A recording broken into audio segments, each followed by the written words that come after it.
Karena selain kerja keras, kita juga dituntut untuk kerja cerdas. Kalau misalkan tujuan kita belajar itu untuk ngejar hafalan aja sih, ya bisa-bisa aja sih. Tapi apa mau gitu-gitu terus?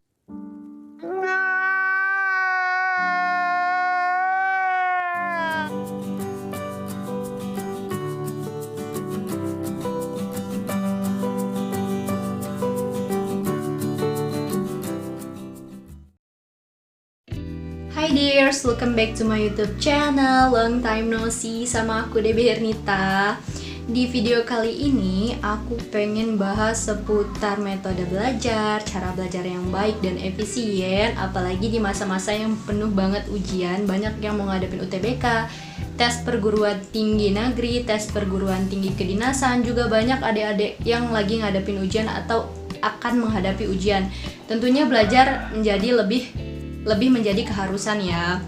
Terus juga banyak juga orang tua yang terus-terusan nyuruh kita belajar biar kita itu mencapai tujuan kita untuk dapat nilai bagus. Apalagi aku ingat pas masa-masa kita sekolah dan beberapa bulan ke depan lagi kita akan aktif sekolah lagi. Nah di situ kita misalkan pulang sore, terus pulangnya kita jarang juga yang ngambil les abis pulang sekolah, terus malamnya dipakai untuk ngerjain tugas untuk dapetin nilai yang bagus. Tapi apakah cara belajar yang kayak gitu yang benar? Terus banyak orang yang nganggap belajar yang giat itu adalah belajar yang sampai lupa waktu, sampai begadang. Padahal kalian tahu gak sih, waktu yang terbaik untuk belajar itu bukan pas malam guys. Jadi waktu yang baik untuk belajar menurut aku nih itu pas jam 4 atau jam 5 nih, pas banget untuk kita kaum muslim melakukan sholat tahajud. Setelah itu kita belajar, karena pada jam-jam segitu otak kita ini belum banyak nerima rangsangan dari luar sana. Jadi pas kita ngulas materi pas jam segitu, otomatis otak kita itu lebih mudah nerima dan juga kita lebih mudah konsentrasi setelah kita sholat, apalagi udah kena wudhu, jadi kita nggak akan ngantuk lagi. Terus masih banyak yang bilang sama aku, kak aku nggak bisa bangun subuh, kak aku nggak bisa bangun jam 4, jadi aku nggak bisa sholat sunat tahajud dan semacamnya ya. Sebenarnya caranya itu gampang banget guys. Jadi di sini aku pengen ngasih tahu juga cara biar kita itu bisa bangun lebih awal atau bangun subuh itu tadi. Jadi cara yang pertama adalah kalian jangan begadang atau jangan tidur terlalu malam. Kalau misalkan kalian tidur terlalu malam dengan buka Instagram, buka YouTube dengan hal-hal yang nggak berfaedah, lebih baik kalian tidur biar hari-hari kalian itu lebih produktif besok harinya. Kalau kata Pak Haji Roma Irama, begadang jangan begadang kalau tiada artinya. Begadang jangan begadang kalau tiada artinya. Jadi stop begadang itulah kalau misalkan nggak ada gunanya. Terus cara yang kedua adalah pasang alarm. Pasang alarm di HP.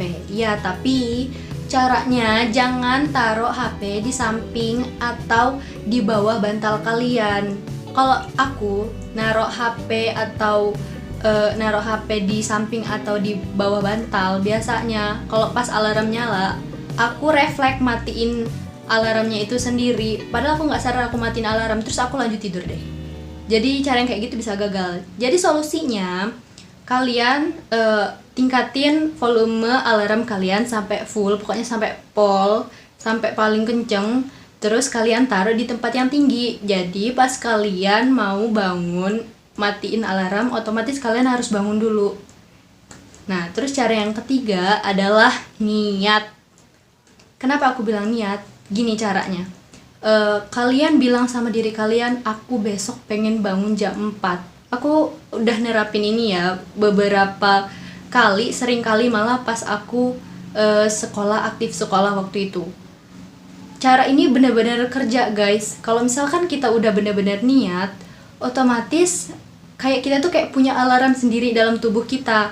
Kalian tahu nggak sih kalau misalkan kita bangun tanpa alarm itu lebih segar, jauh lebih segar dibanding kita bangun pakai alarm. Nah, daripada kita kebanyakan ngomong, daripada kita kebanyakan basa-basi, lebih baik kita ke inti dari pembahasan video ini guys. Jadi aku mau bahas tentang metode belajar yang efektif dan efisien yang bisa kalian terapkan. Tapi sebelum tonton videonya jangan lupa tekan subscribe bagi yang belum subscribe. Juga tekan tombol notifikasi biar kalian tahu perkembangan video aku. Jangan lupa juga share link video ini ke teman-teman kalian semua, karena aku yakin video ini penting banget untuk kalian semua. Because sharing is caring juga. Jadi langsung aja kita ke metode yang pertama. Jadi teknik belajar yang pertama adalah teknik Pomodoro. Teknik Pomodoro ini pertama kali diperkenalkan oleh Francisco Cirillo atau Kirillo ya. Pokoknya tulisannya ini pada akhir tahun 1980-an. Jadi inti dari teknik ini adalah pemberian jeda istirahat. Caranya itu adalah kalian belajar selama 25 menit, terus kalian kasih jeda selama 5 menit. Terus kalian belajar lagi 25 menit, kalian jeda lagi 5 menit. Terus kalian ulangin sampai 4 kali. Kalau misalkan udah 4 kali, kalian boleh istirahat selama 15 sampai 30 menit. Kalau menurutku, teknik ini cocok banget untuk ngadepin berbagai ujian, guys. Kalau aku biasanya ngerjain soal selama 25 menit, terus jeda 5 menit. Nah, pokoknya kayak tahap yang aku jelasin tadi itu. Terus aku ulangin setiap hari. Terus dengan tingkat kesulitan soalnya yang terus meningkat. Jadi kita bisa terus ngimprove kemampuan kita.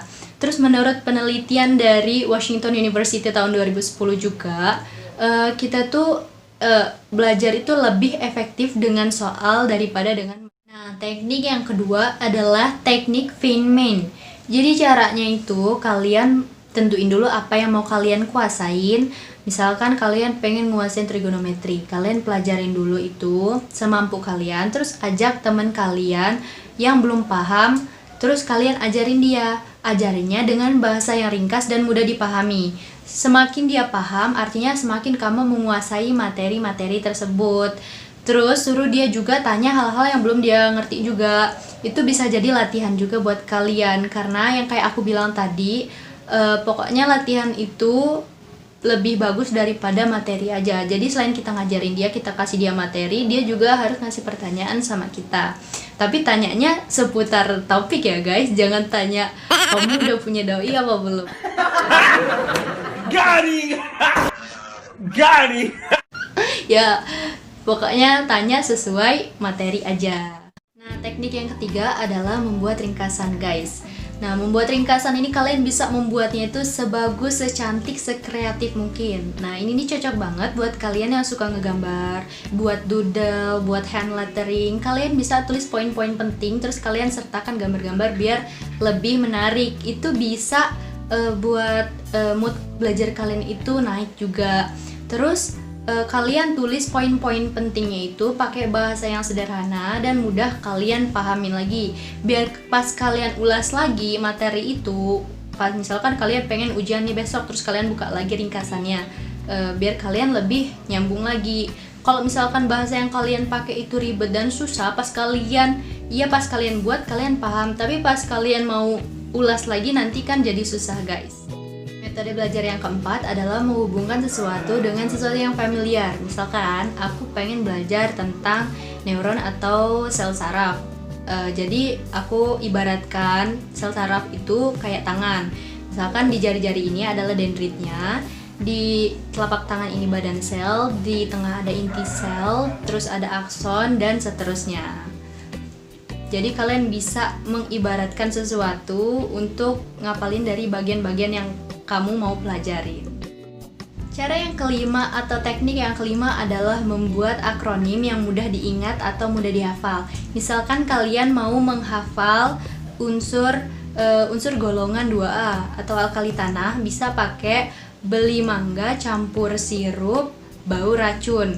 Sebenarnya aku udah pakai teknik ini dari SD. Aku udah ngafalin planet-planet tata surya, pokoknya disingkat jadi Mervebu, Mayusa, Uneplu, Merkurius, Venus, Bumi, Mars, Jupiter, Uranus, Neptunus, Pluto. Nah, terus ngapal asas pemilu juga kayak luber, judul deal, langsung bebas, rahasia, jujur, dan adil. Dengan akronim yang mudah diingat, kita juga lebih mudah mengingat hasil dari pembelajaran kita, guys. Metode yang keenam adalah membuat flashcard. Jadi flashcard ini isinya adalah potongan-potongan kertas yang isinya poin-poin yang beda-beda. Jadi sebenarnya isinya itu sebenarnya sama aja kayak kayak rangkuman ya, cuman lebih enak untuk dibawa-bawa. Terus kalian juga bisa tempel ini di tempat-tempat yang kalian suka. Misal kalian tempel di kamar, kalian tempel di kamar mandi, atau dimanapun lah yang kalian suka. Jadi kalian tuh belajar itu bisa kapanpun, dimanapun gitu. Ketujuh adalah metode Cornell. Metode Cornell ini adalah metode belajar dengan menulis materi. Penulisan materi ini dibagi menjadi 3. Yang pertama adalah kata kunci, yang kedua adalah intisari dari materinya, dan yang ketiga adalah kesimpulan dari materi-materi tersebut. Jadi tujuannya itu biar kita lebih mudah lagi untuk ingat materi itu. Dan yang terakhir, aku punya tips untuk adik-adikku atau teman-temanku sekalian untuk menghindari SKS atau sistem kebut semalam. Misalkan kita mau ulangan besok terus kita baru belajar malam ini sampai subuh. Karena sebenarnya belajar yang efektif itu bukan belajar yang lama loh. Justru belajar yang efektif itu adalah waktu yang singkat. Singkat tuh maksudnya dalam waktu yang terbatas gitu. Nah, menghindari SKS ini adalah tujuan kita itu adalah untuk menghindari kejadian kram otak. Kram otak itu kejadian di mana otak kita itu nggak bisa lagi nampung informasi yang harusnya bisa diterima, guys. SKS juga bisa menyebabkan ingatan jangka panjang kita itu jadi melemah. Walhasil kita belajar hari ini, tapi 3 hari kemudian atau minggu depannya kita udah lupa lagi dari materi yang kita pelajarin kemarinnya itu. Kalau misalkan tujuan kita belajar itu untuk ngejar hafalan aja sih, ya bisa-bisa aja sih. Tapi apa mau gitu-gitu terus? Untuk adik-adik dan teman-temanku sekalian, tetap semangat belajarnya. Belajar dengan cara yang benar, dengan metode yang benar. Jangan sampai kalian belajar sampai kalian lupa waktu, sampai kalian lupa istirahat, lupa makan, dan semacamnya lah ya. Karena selain kerja keras, kita juga dituntut untuk kerja cerdas. Sekian dulu dari video aku hari ini. Semoga videonya bermanfaat. Hope you like this video and don't forget to like, comment, and subscribe. Juga share ke teman-teman kalian. Sampai jumpa di video aku selanjutnya. Thank you for watching.